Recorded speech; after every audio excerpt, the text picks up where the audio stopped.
pilot of the Air India Port Blair Chennai flight had a pleasant surprise at the Chennai airport on landing.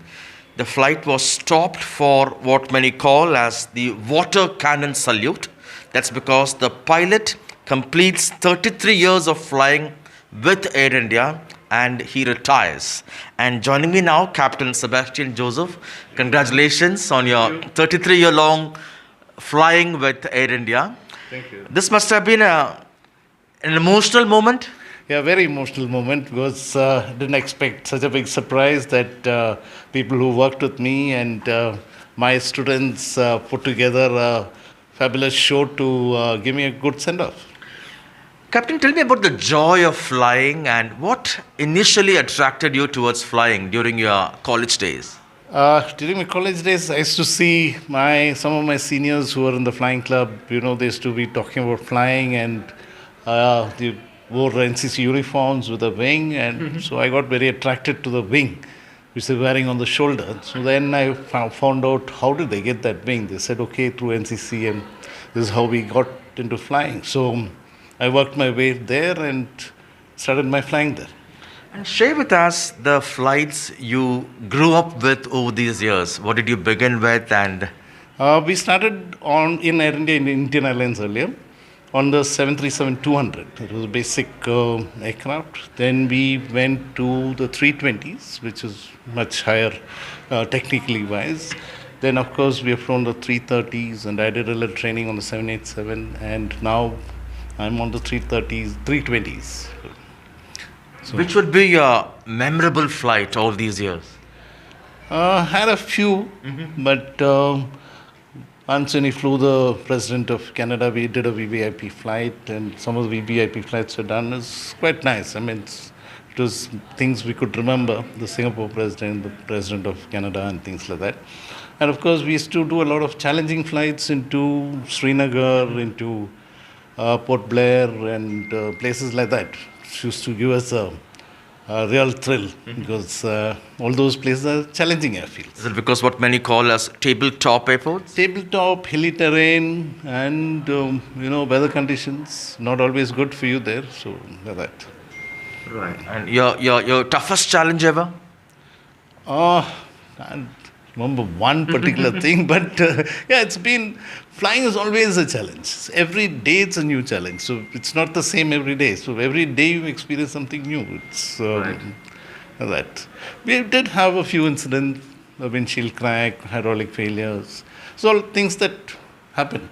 And you're trained to go through those emergencies in time. So right. And any favorite destination where you wanted to fly always? Oh, well, Paris was good fun. And, of course, London also. It's quite busy. Otherwise, yes, I would have loved to go east, also further down to Philippines and things like that. It would have been good fun. But we didn't get much of a chance doing that. But has COVID changed flying? Very much. COVID has changed people. A lot of people are scared of getting on board an aircraft. And even though you're wearing all the hazmat suits and protection and things like that, but people still have... See, business travel is going to be nothing much now. Everybody is used to teleconferencing and this. So, let's see how things improve. Right. But definitely flying will come up because people will fly. Right. Tell me about your love with Air India. 33 years, didn't any private airline call you? What is that made you stick to Air India? We had a lot of opportunities, but Air India is more like Indian Airlines, Air India and all that is more like a family. We have a problem, okay, we can call up somebody, they know how to go about it, and you've been there, you got used to it, so became more or less my home. So that's it. Right. And what would be a message to many youngsters aspiring to become pilots? Is flying still lucrative as it? I wouldn't say right now. Because I don't want to make anyone feel that, okay, we can do it, and if it doesn't come that way.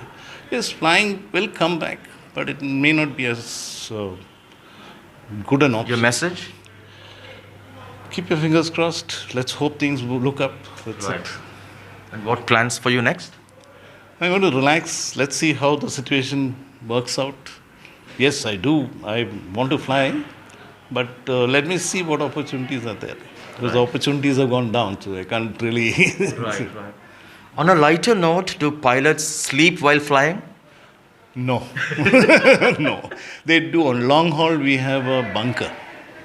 So they take turns. We have two sets of crew, and it's not easy to sleep on the aircraft, I'm telling you.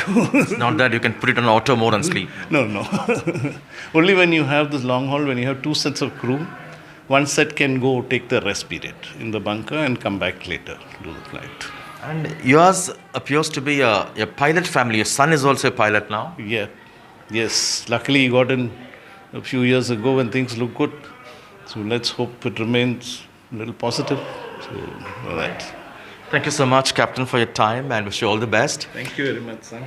That was Captain Sebastian Joseph talking to us in Chennai with camera person Edwin. Sam Daniel, Find the TV.